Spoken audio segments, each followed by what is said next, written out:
guys, welcome back to my channel, or welcome to my channel if you're new. My name's Nastasia. If I sound off, it's because I am. I've literally been sick. I'm not kidding. I've been sick for a month and a half straight. This is the first opportunity I've even had to film a video, to be able to speak, and I'm still not 100%, but I'm feeling so much better. So that's why I sound this way.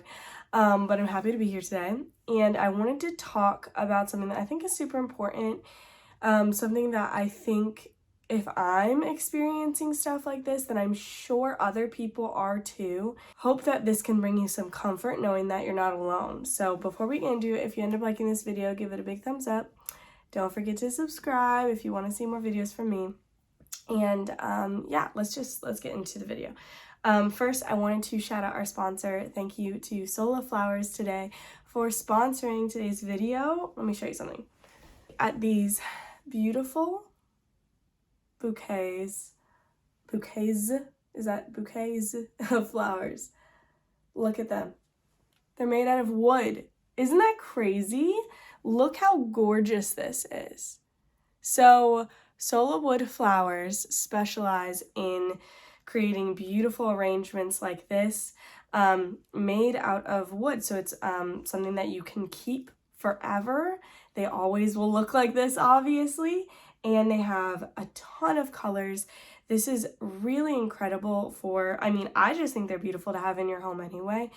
For gifts, though, I'm going to be actually giving one of these to my mom for Mother's Day coming up. I haven't decided which one yet because I haven't decided which one I want to keep because I love them both. But also incredible option if you're a bride, if you are looking to figure out what to do for your bouquet, your bridesmaids bouquets, whatever, you can order them already arranged like this, or you can order it and DIY the arrangement. So they'll send you all the flowers individually, and for like a discounted price, you get to arrange the bouquets yourself. So that could be something that's really fun for you and your bridesmaids to do, or, you know, whatever. If you're crafty and you enjoy doing that stuff and you get to really make your bouquet your own. They offer so many colors, like I said, and it's just, I really love how, like, it doesn't look tacky at all. It looks so beautiful to me. And obviously it's like tied up like this. And anyway, I think they're absolutely gorgeous. I will have their link down below because I think this is one of the coolest things, you know, like you could also just like, I feel like it's a beautiful gift for somebody. You know, people bring bouquets of flowers and that's amazing, but flowers die. But these don't die. And like, look, they even have these little like sprigs here, like these ones. They look so realistic to me. I'm like blown away. Yeah, they came in beautiful condition. I was incredibly happy with the service. I was able to custom pick all of the colors. They have different options on the website for you to not feel overwhelmed. Like they give you pictures of what the bouquets look like and stuff so you can customize but not feel like you have no idea what it's gonna look like. Anyway, big shout out to Sola Wood Flowers. I will have that link down in the description below. So cute. Little tiny bouquet, big bouquet. Look how pretty. This would be so gorgeous as a wedding bouquet. Anyway, moving on. Thank you to them. So appreciate them for sponsoring today's video. I am actually talking about anxiety, depression, just like going through a hard time. Maybe it's a hard season, or maybe this is something you struggle with a long time. I feel like my hair is a mess. It's like 4 or 5 day unwashed hair at this point, so we're just doing the best we can. But these feelings of anxiety and depression, whether long-standing or seasonal, are very real for a lot of people. It's easy to look at somebody's life and be like, what could you possibly have to be depressed about or anxious about or whatever? Like somebody could easily look at me and be like, you have an incredible husband, you have a beautiful, healthy child. What do you possibly have to be depressed about? The reality is I can look at somebody's situation and be like, what do you possibly have to be upset about? It looks like your life is perfect. Like, and I have done that, honestly, in my head, I've done that. And it's just like this rat race that actually makes you feel more anxious and more depressed. And I just feel like there has to be more people than just me dealing with stuff right now. I know that like our season is, a little specific to us, but like it doesn't mean we aren't all struggling. And the Bible talks so much about how the enemy targets your mind and your thoughts. And if that's the case, then that means our mind and our thoughts have a lot of power to do with our actions and how we, view life and how we perceive life. And what I really wanted to talk about in today's video is like why, like I've seen myself the past couple months, but in general, just kind of spiral a little bit when it comes to my mental health, and being able to kind of trying to take an outside perspective and see like, okay, what happened here? How did I spiral this way? And what are some things that I feel like need to change in order to help me get out of this place? So this is a little bit of a rambly video, but this is what it is. This is where my thoughts are right now, and I'm really praying that they can help comfort or serve you as well, or somebody out there. So that's where I'm at. The biggest thing that I realized was kind of like plummeting me into a dark place was I realized that I have not been truly seeking who God is. I've been learning about God. I've been, reading my Bible, and I've been studying the Greek and Hebrew words for things and doing, kind of different hermeneutical studies and stuff like that. I have been studying my Bible, but I have not been trying to seek the heart of God, who He is. And that might sound a little contradictory, like how can you study the Bible and not study who God is and His heart? But like I just, it's been hard for me to get through my head the goodness of God and the love of God for me specifically. When that happens, then I start spiraling into maybe these things are happening to me in my life to punish me. Maybe God is mad at me. Maybe He doesn't love me the way He loves other people. Or maybe because I'm even having these thoughts, I'm being punished for that. Like, I just start spiraling. And I know it sounds ridiculous, especially to other believers. Like, how do you think that? What do you mean, Stas? That's not true. And I get that, but like it really, when your mind, that's why I think the enemy targets the mind. I think it's very interesting that he targeted Eve in the garden, the very first sin. He tempted her and he targeted her by having her question who God is. Did God really say that? Did God really mean that, basically? Is God really who you think He is? Can you really trust God? Like, those are essentially the things he was saying. Can you really trust God? Can you trust the heart of God? Can you really trust that He wants good things for you? Because He's keeping you from eating that fruit. And, He lied too. He said, God, that you will not die. God knows that when you eat that, you'll become like God and stuff. Basically trying to get Eve to question God's love, His character, His goodness, Him, and that He truly loves her and has the best in mind for her. So my point is, I have been falling off the wagon of truly seeking after the heart of God. And when I do that, I start getting tempted by the enemy's, provoking words of, does God really want what's best for you? Does God really have the best in mind for you? Don't you think God loves that friend of yours a lot more than He seems to love you? He's giving her everything, and you just keep getting hit by wall after wall after wall. Don't you think maybe He isn't who He says He is? Blah, blah, whatever. These stupid thoughts. But I question how much that really affects all of us. I feel like that is one of the biggest ways the enemy just tempts us and pulls us and entices us into anxiety and fear and depression, is questioning the heart of God and who He says He is. Well, if we're questioning it, that means we don't have a firm, full, deep foundation of who God is. And I know I don't. Because I've read the things, but the things haven't permeated my heart. I'm not talking, I absolutely believe, love, serve, follow Jesus Christ. So it's not my salvation that's at stake here. That's not the thing. I have had I've put a lot of faces on God that are not his. I've put, different men's faces on God that are not his. It's not his heart. It's not who he is. And without realizing it, then I attach those fears and anxieties that I developed through different people in my life, and I attach them to God, and I start having those fears and anxieties surrounding my relationship with the Lord. And I don't think that's too far off base from what a lot of other people do too.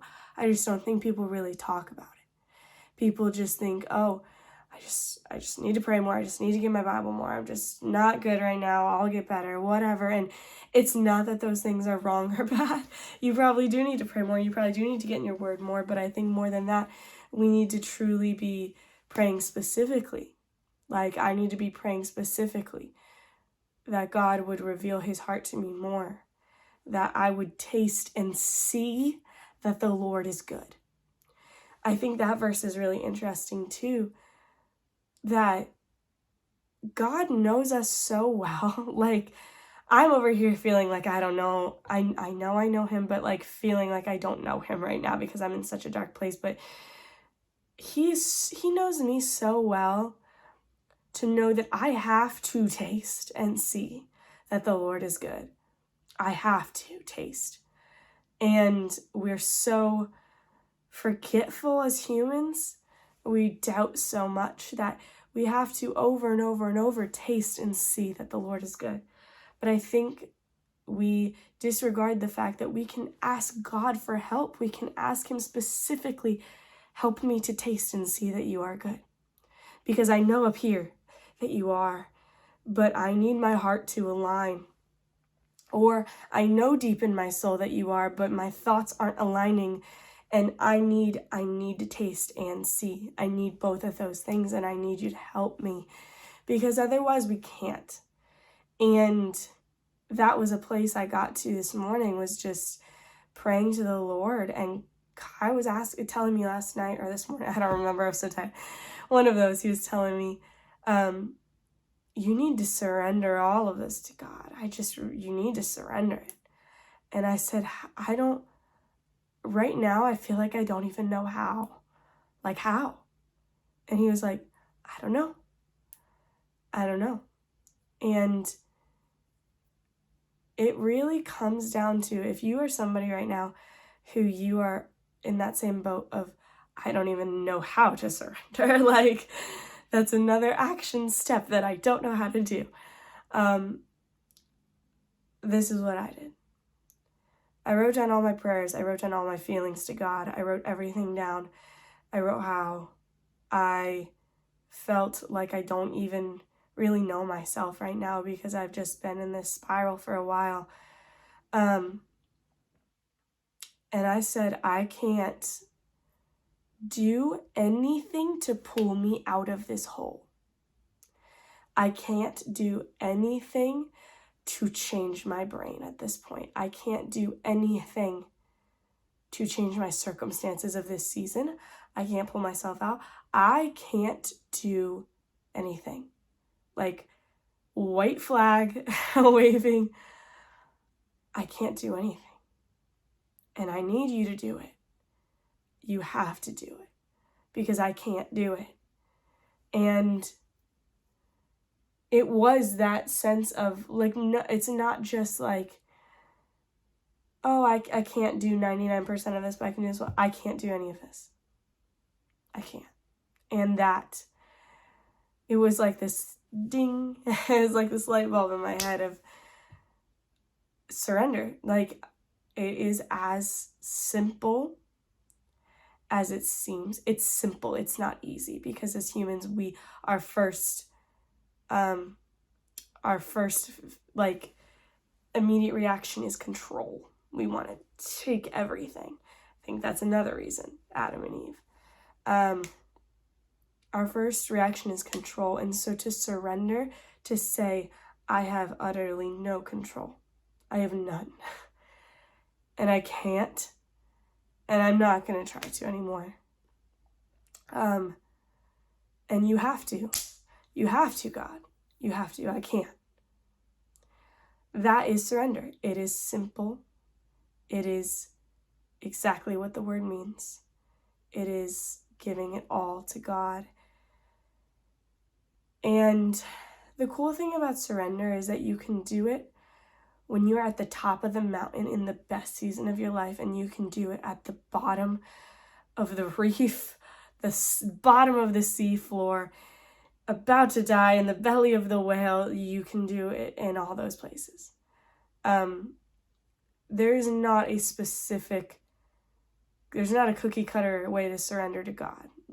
And again, I'm not even talking salvation, although that too, but I'm talking people who are already saved and you are just in a place. That surrender can happen absolutely anywhere, in any state of mind, in anything. You just have to do it. And anyway, I bring that up because I think that's very different than what culture says to do with depression and anxiety and fear. And they say to conquer your fears and to get on medication, which I'm not necessarily against it, but I'm not doing it again.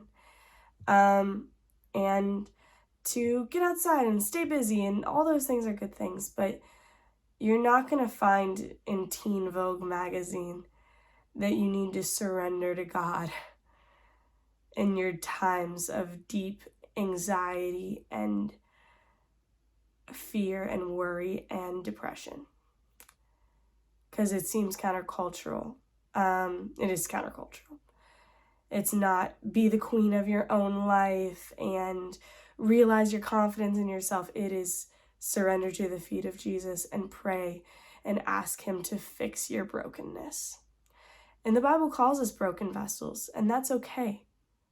Because God takes broken things and makes beautiful things out of them. And the refining process, the sanctification process, which is referred to as refining, it is a process that if you look into being refined by fire, it is putting objects in the fire until they are almost nothing, okay? And then he reshapes it, and it becomes more pure.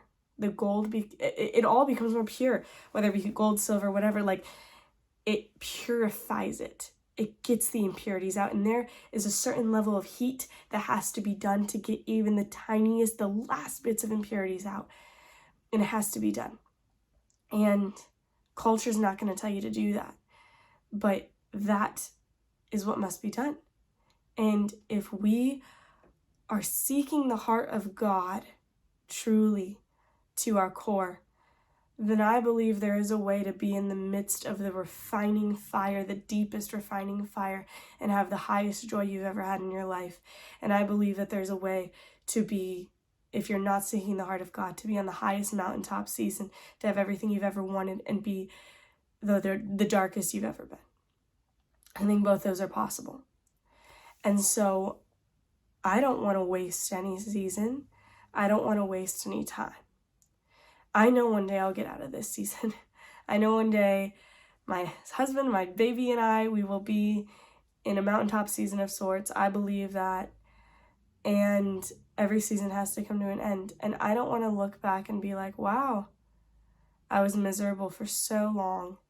I don't want that. I want to look back and say, wow, that was such an incredibly hard season. And I am so grateful that I used every minute that I could to seek the face of God and seek his heart and his character. So I don't really know if that all helps, but I hope it does. Just from one broken vessel to another, you feel me? It's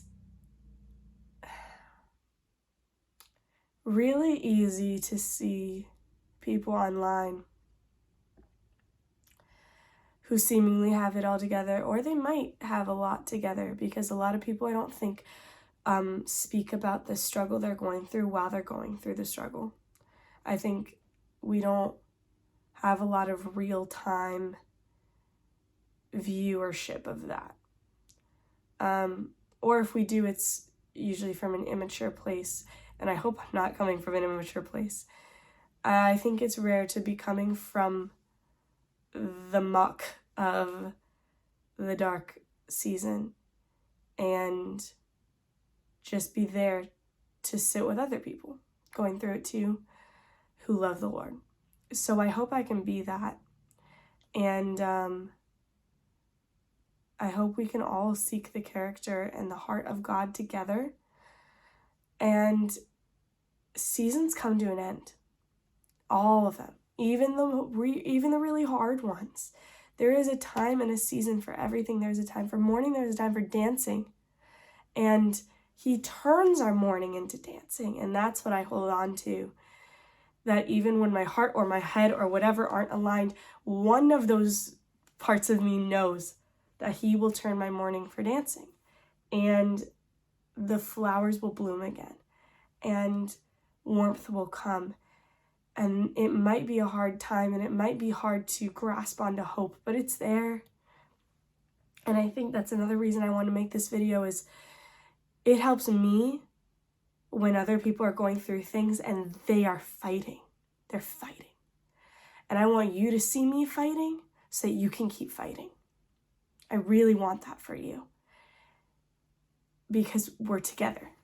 Even if we're not physically together, even if I've never met you, as a brother or sister in Christ, we have a bond that is not broken because it's held by the Holy Spirit. And so I want you to know that you got to keep fighting because I'm fighting, okay? We're all going. We're getting through this, okay? We got to run the good race and it's going to be okay. And you got to keep going and we're all going to seek the heart of God together, okay? So I hope this could help you. I hope this could be encouraging. Again, I apologize for my voice. It's a little bit ratchet. But I appreciate you being here. And I really, truly love you so much. And I will see you soon. And don't forget to check out Sola Flowers in the link down below.